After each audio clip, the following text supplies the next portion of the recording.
नमस्कार प्यारे बच्चों जैसा कि हमने इंटीग्रेशन का चैप्टर कल स्टार्ट कर लिया था, उसकी बेसिक नॉलेज आपको दी गई थी और रिजल्ट्स मैंने कुछ आपको बताए थे। और इसकी एक्सरसाइज करने से पहले आपको वो रिजल्ट्स बहुत अच्छे से देखने हैं, सभी फार्मूलेज लर्न होने चाहिए, तभी आप एक्सरसाइज अच्छे से कर पाएंगे। तो आइए देखिए स्टूडेंट, अब हम इसकी आज एक्सरसाइज स्टार्ट कर रहे हैं। फर्स्ट बहुत ही ध्यान से देखिएगा, क्योंकि जब आपको क्वेश्चन अच्छे से क्लियर होंगे, आप बेसिक कॉन्सेप्ट अच्छे से समझेंगे, तभी क्वेश्चन आपको अच्छे से क्लियर होंगे। देखिए कुछ रिजल्ट्स हैं जो मैं आपको पहले बताना चाह रही हूँ। जैसे फर्स्ट इसका रिजल्ट है, अगर आपके पास d/dx and integration of f(x) dx है, तो इसका आंसर आप सिंपली क्या लिख सकते हैं, f(x). ऐसे ही अगर सेकेंड रिजल्ट में है f'(x) है, ये डैश वाली टर्म या डिफ्रेंशिएशन अंदर है फंक्शन का, तो आप इसका जब लिखेंगे तो आंसर लिखेंगे, फिर से डेरिवेटिव एंड इंटीग्रेशन एक तरह से ख़त्म हो जाएगा, f(x) + c। और फंक्शन के अगर आपके पास कई सारे दे रखे हैं, कुछ ज़्यादा फंक्शन हैं, जैसे f(x) है, g(x) है, h(x) है, तो आप सभी का इंटीग्रेशन अलग अलग कर सकते हैं। बीच में अगर प्लस का साइन है या माइनस का साइन है तो आप दोनों का इंटीग्रेशन अलग अलग कर सकते हैं। ध्यान दीजिए, इसमें हमें अभी डिवाइड के लिए या मल्टीप्लाई के लिए कोई रूल ऐसा नहीं है कि मल्टीप्लाई बीच में साइन है तो आप दोनों का इंटीग्रेशन अलग अलग कर दें, ऐसा कोई रूल नहीं है। प्रोडक्ट रूल अभी हमें नहीं पता है, ना ही हमें कोशेंट रूल मालूम है। और अब देखिए इसकी एक्सरसाइज आप क्वेश्चंस किस टाइप से करेंगे, जो मैंने आपको फार्मूलेज बताए हैं पहले, इससे पिछले लेक्चर में, आप वो काफ़ी यूज़ होंगे, तो ध्यान से देखिएगा, उनको एक बार रिकॉल कर लीजिएगा, रिवाइज कर लीजिएगा। देखिए जैसे फर्स्ट क्वेश्चन है sin 2x, तो साइन का इंटीग्रेशन का फार्मूला हमने किया है -cos θ या -cos x, तो -cos 2x। आप ध्यान दीजिए स्टूडेंट, ये जो 2x है इसका आपको करना होगा, जो टर्म है ये वाली थीटा टर्म होती है या पावर में होती है, उसका आप डिफ्रेंशिएशन करेंगे। और डिफ्रेंशिएशन कहाँ आता है, वो आता है अपोन में। जैसे 2x का डिफ्रेंशिएशन होगा 2, वो अपोन में आएगा। पहले हम डिफ्रेंशिएशन में मल्टीप्लाई में लिखते हैं, इंटीग्रेशन में ये आएगा डिवाइड में, n + c आर्बिट्रेरी कांस्टेंट। इसी टाइप से जो कोस है, कोस थीटा का आपने इंटीग्रेशन किया है साइन थीटा, तो पहले आप इसका लिखेंगे sin 3x एंड 3x का डिफ्रेंशिएशन होगा 3, जो कि आएगा डिवाइड में n + c। तो इस टाइप से आप ये करेंगे। आगे देखिए, जैसे ये है e⁻²x, फिर से e⁻x का इंटीग्रेशन आपने किया है सेम एज इट इज होगा, बट 2x का फिर से डेरिवेटिव 2 होगा, जो कि आएगा अपोन में। स्टूडेंट एक चीज़ आप और ध्यान रखेंगे, जो आप ये इसका डिफ्रेंशिएशन कर रहे हैं, जो डिफ्रेंशिएशन वाली टर्म है वो ही हमेशा होनी चाहिए, कांस्टेंट आनी चाहिए। अगर कांस्टेंट नहीं आ रही है तो उसमें कुछ और ट्रिक अप्लाई करके क्वेश्चन किया जाता है, तो ये बहुत ध्यान देने वाली चीज़ है। सपोज यहाँ पे e⁻x² होता और उसका डिफ्रेंशिएशन आप करते हैं, x² का डिफ्रेंशिएशन 2x आता, जो कि कांस्टेंट टर्म नहीं है। अगर वो कांस्टेंट नहीं है डिफ्रेंशिएशन, तो उसके लिए और मेथड अप्लाई होगा। अब देखिए नेक्स्ट है, इसका इंटीग्रेशन करना है ax + b का होल स्क्वायर। तो क्या बताया था, पावर वालों के लिए अगर होल पावर है तो पावर हो जाती है एक इंक्रीज एंड वही पावर आती है डिवाइड में, इंटीग्रेशन में। और जो ये ब्रैकेट के अंदर टर्म है, इसका फिर से एक बार होगा डिफ्रेंशिएशन ax + b, जो कि आएगा a। x का डिफ्रेंशिएशन होता है 1 और कांस्टेंट टर्म b का हो जाएगा 0 एंड प्लस कोई आर्बिट्रेरी कांस्टेंट c हम और इसमें लगाएंगे। अब देखिए जैसे ये दो फंक्शन है, एक ट्रिग्नोमेट्रिक है, एक एक्सपोनेंशियल है, तो दोनों का इंटीग्रेशन आप करेंगे अलग अलग। साइन का इंटीग्रेशन होगा -cos 2x एंड 2x का डिफ्रेंशिएशन 2, जो कि आएगा नीचे। ऐसे ही 4 e⁻3x का same as it is, but 3x का डिफ्रेंशिएशन 3 एंड एक आर्बिट्रेरी कांस्टेंट 4 आएगा c। तो ये मेथड आप स्टूडेंट बहुत ध्यान से देखिएगा, क्योंकि पूरे चैप्टर में ये चीज़ें यूज़ होनी है। अगर आपको बेसिक क्लियर नहीं है तो कुछ कन्फ्यूज़न हो सकती है, इसलिए आप इस एक्सरसाइज में बेसिक अच्छे से क्लियर कीजिए। देखिए जैसे इसका नेक्स्ट क्वेश्चन है 4 e⁻3x + 1, इसका आप करना चाह रहे हैं 4 constant term as it is रहेगी and e raise to power 3x का same e raise to power 3x ही होगा। 3x का डिफ्रेंशिएशन होगा 3 जो कि आएगा अपोन में, एंड 1 का इंटीग्रेशन हमने किया था x, साथ में आएगी एक कांस्टेंट टर्म c। इसके बाद नेक्स्ट है एक्स स्क्वायर एंड ब्रैकेट में मल्टीप्लाई में टर्म है 1 माइनस 1 अपॉन एक्स स्क्वायर। तो स्टूडेंट ध्यान दीजिए, हमने अभी कोई प्रोडक्ट रूल नहीं किया है इंटीग्रेशन के लिए, तो इस प्रोडक्ट वाली टर्म को एक्स स्क्वायर को आप इस ब्रैकेट के अंदर ले जाइए, जो कि बन जाएगा एक्स स्क्वायर एंड माइनस 1। ये मैंने मल्टीप्लाई कर दिया है। अब आप दोनों का इंटीग्रेशन कर सकते हैं अलग अलग, जैसे एक्स स्क्वायर का हो जाएगा एक पावर इंक्रीज 3 और डिवाइडेड बाय वही पावर 1 का इंटीग्रेशन होगा x एंड प्लस c।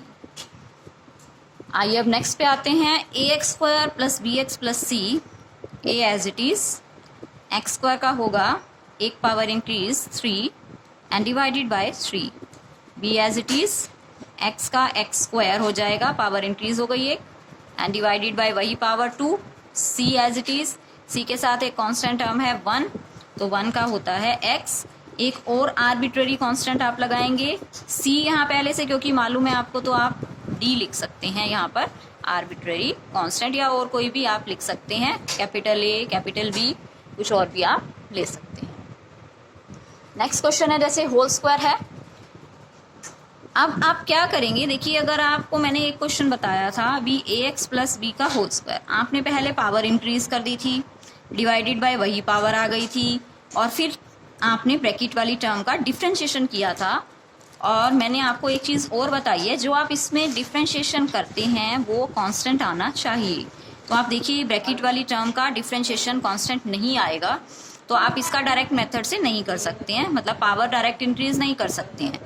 तो आप पहले या तो ब्रैकेट खोल लीजिए, या आप क्या कर सकते हैं, इसके अंदर स्क्वायर होल स्क्वायर हम खोल के कर लेते हैं। पहले होल स्क्वायर अगर आप खोलेंगे तो ये बन जाएगा x plus 1 by x, whole square का फार्मूला हम अप्लाई कर रहे हैं, a minus b whole square is equal to a square plus b square minus 2 ab, ये फार्मूला हम अप्लाई कर रहे हैं। रूट एक्स का square x plus 1 by x and minus 2, तो होल स्क्वायर खोलने से ये आया है। अब आप इसका अलग अलग सभी का इंटीग्रेशन कर सकते हैं। x का एक्स स्क्वायर बाई 2 हो जाएगा, एक पावर इंक्रीज डिवाइडेड बाय वही पावर, 1 बाय एक्स का इंटीग्रेशन आप देख चुके हैं, log x होता है, एंड 2 का 2 एज इट इज, एंड 1 का हो जाएगा x plus arbitrary constant c।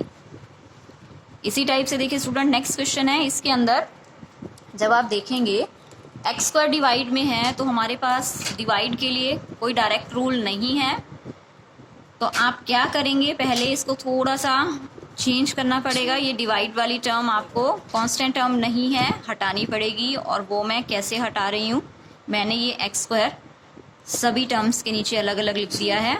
तो अब ये बन जाएगा x प्लस 5 माइनस 4, एंड इस एक्स स्क्वायर को मैं ऊपर लेकर आ रही हूँ, तो पावर माइनस में हो गई है। अब आप इसका हर टर्म का अलग अलग इंटीग्रेशन कर सकते हैं। फर्स्ट जैसे x की पावर 1 है, एक पावर इंक्रीज डिवाइडेड बाय वही पावर, 5 एज इट इज, 1 का हो जाएगा x, ये 4 एज इट इज, इसकी एक पावर इंक्रीज करेंगे तो x की power -1 divided by -1 and plus c, तो ये हो जाएगा इसका आंसर। इसके बाद नेक्स्ट है क्वेश्चन नंबर 12, बिल्कुल एज इट इज है जो अभी आपने 11th किया है। आपने कोई क्वेश्चन रूल या डिवाइड में इंटीग्रेशन के लिए कोई रूल नहीं किया है, तो ये वाली जो टर्म है रूट एक्स, वो आप क्या करेंगे, सभी के नीचे अलग अलग लिख लेंगे।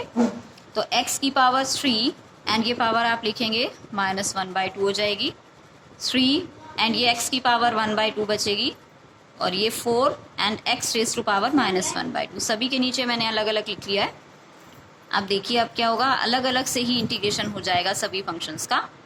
x की पावर 5/2 है, ये 5/2 में आप एक पावर ऐड करेंगे 7/2 एंड डिवाइडेड बाय वही पावर, इसमें x की फिर से एक पावर ऐड 3/2 डिवाइडेड बाय वही पावर, एक पावर ऐड करेंगे पावर 1/2 डिवाइडेड बाय वही की वही पावर एंड प्लस c। अब ये नीचे वाले जो 2 हैं ये आप ऊपर लेकर जा सकते हैं। अब देखिए नेक्स्ट फिर से आपका क्या है, इसी टाइप से ही है, x माइनस 1 डिवाइड में है, तो आप क्या करिए, देखिए डिवाइड वाली टर्म पहले आपको ख़त्म करनी होगी डिवाइड में, क्योंकि कांस्टेंट टर्म नहीं है, वेरिएबल है। कांस्टेंट होती तो आप एज इट इज़ रख सकते थे। अब इस ब्रैकेट में से मैं x स्क्वायर बाहर ले रही हूँ, x माइनस 1, यहाँ से 1 बाहर ले रही हूँ, x minus 1, and divided bye x minus 1, वो आप दोनों के नीचे कर लीजिए अलग अलग। इस टाइप से मैं कर रही हूँ।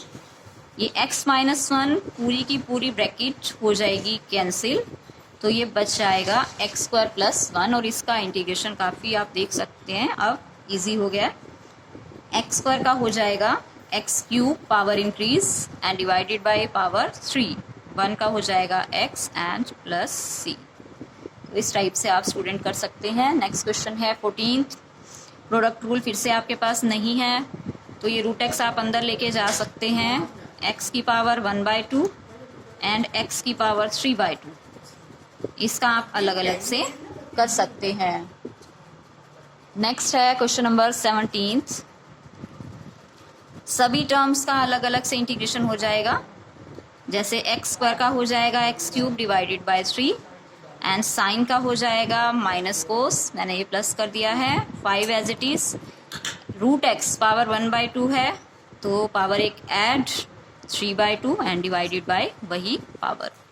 तो स्टूडेंट आपको अगर कॉन्सेप्ट बहुत अच्छे से फर्स्ट एक्सरसाइज में ही क्लियर हो जाते हैं, तो आगे कोई भी प्रॉब्लम आपको नहीं आएगी।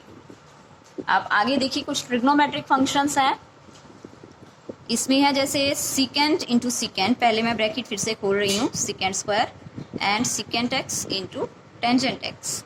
तो इसका इंटीग्रेशन आपको डायरेक्ट मालूम है फार्मूलेस के अकॉर्डिंग, सीकेंट स्क्वायर एक्स का इंटीग्रेशन होता है tangent x, and secant into tangent का होता है सीकेंट प्लस सी।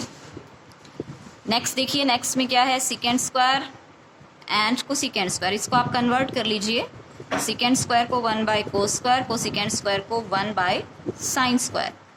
तो अब साइन स्क्वायर जब आप ऊपर लेकर जाएंगे, टेंजेंट स्क्वायर एक्स ये बन जाएगा। तो स्टूडेंट टेंजेंट स्क्वायर का डायरेक्ट आपके पास कोई फार्मूला नहीं है, बट आपको ये कन्वर्ट करना पड़ेगा। आपके पास एक आइडेंटिटी है जो कि आप टेंस से करते आ रहे हैं, 1 plus tangent square x equal to secant square x. तो यहाँ से टेंजेंट स्क्वायर एक्स की वैल्यू हो जाएगी ये सीकेंट स्क्वायर एक्स माइनस 1। अब आप इसको डायरेक्ट कर सकते हैं, सीकेंट स्क्वायर का हो जाएगा टेंजेंट एक्स एंड 1 का हो जाएगा एक्स प्लस सी। नेक्स्ट है, अब देखिए हम बिल्कुल एंडिंग पे आ चुके हैं, एक्सरसाइज लगभग हो चुकी है। कोस स्क्वायर फिर से अपोन में है, डिवाइड वाला कोई रूल नहीं है।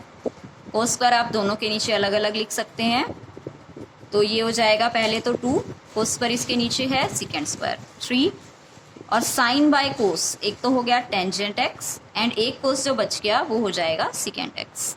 तो इसका देखिए फिर से आप दोनों का अलग अलग से कर सकते हैं, 2 as it is, and secant square का आपको डायरेक्ट इंटीग्रेशन मालूम है tangent, and secant into tangent का डायरेक्ट है सीकेंट एंड प्लस सी। तो देखिए स्टूडेंट, अगर आपको फार्मूलेज लर्न है तो बिल्कुल भी प्रॉब्लम इसमें नहीं आने वाली है। अब देखिए मैं इसके लास्ट क्वेश्चन पे आ रही हूँ, question number 22। D by d x of f x आपको गिवन है 4x cube minus 3 divided by x raise to power 4। आपको इसमें फंक्शन फाइंड आउट करना है, जैसे कि मैंने आपको स्टार्टिंग में ही बताया था, इंटीग्रेशन में आपको फंक्शन फाइंड आउट करना होता है जबकि डेरिवेटिव गिवन हो। तो आप दोनों तरफ कर सकते हैं इसका इंटीग्रेशन। तो देखिए जैसे ही आप दोनों तरफ इसका इंटीग्रेशन करेंगे तो क्या हो जाएगा स्टूडेंट, दोनों तरफ इंटीग्रेशन करने पर यहाँ तो डिफरेंशिएशन एंड इंटीग्रेशन कैंसिल होके ये सिंपल एफ एक्स आ जाएगा। इधर मैं इंटीग्रेशन कर रही हूँ 4 एज इट इज़, इसका हो जाएगा x raise to power 4 upon 4 minus 3, and x raise to power 4, power 4 आप ऊपर ले आइए और एक पावर हम ऐड करेंगे तो ये टर्म आ जाएगी, और साथ में एक आर्बिट्रेरी कांस्टेंट c। तो ये देखिए ये 3 से 3 कैंसिल, 4 से 4 कैंसिल, एफ एक्स की वैल्यू आ चुकी है x raise to power 4 and minus minus plus 1 upon x cube plus c. लेकिन आपको एक कंडीशन इन्होंने और दी है कि आप x की वैल्यू अगर 2 पुट करते हैं तो आंसर 0 आ रहा है, हमें ये भी करनी है। देखिए x की जगह अब हम 2 पुट कर रहे हैं, f(2) फंक्शन हमारा वैसे आ चुका है, बस इसमें c की वैल्यू और फाइंड आउट करेंगे जो कंडीशन दे रखी है उसके अकॉर्डिंग। तो यहाँ पे x की जगह 2 पुट कर रहे हैं, 2⁴ 16 एंड ये हो जाएगा 1/8 और c एज इट इज़। अब f(2) की वैल्यू हमारे पास है 0, आप इन दोनों को ऐड करेंगे तो 16 8 128 plus 1 divided by 8 plus c, तो c की वैल्यू हमारे पास यहाँ पर आ चुकी है माइनस, उधर लेके जाएंगे तो माइनस हो जाएगा 129 डिवाइडेड बाई 8, तो जो कि आप यहाँ पर बस रिप्लेस करनी है, तो ये हमारे पास आ जाएगा फंक्शन। तो स्टूडेंट ये थी हमारी आज की एक्सरसाइज, तो आप इसको अच्छे से देखिएगा, बेसिक अच्छे से क्लियर कीजिए, कुछ भी प्रॉब्लम है तो आप डिस्कस करिए। और जो भी ये बेसिक हैं ये पूरे चैप्टर में आपके यूज़ होते रहेंगे, बल्कि इस चैप्टर में नहीं, नेक्स्ट चैप्टर में भी जो आप करेंगे एप्लीकेशन इसके एरिया से रिलेटेड जो होगा, और उससे नेक्स्ट चैप्टर में भी यूज़ होंगे। तो अभी आपके ये 2 चैप्टर में और सब यूज़ होने वाला है, इसलिए आप बहुत अच्छे से करिएगा। कुछ भी प्रॉब्लम है तो आप मुझसे डिस्कस कर सकते हैं। आज के लिए इतना ही करेंगे। Thank you so much.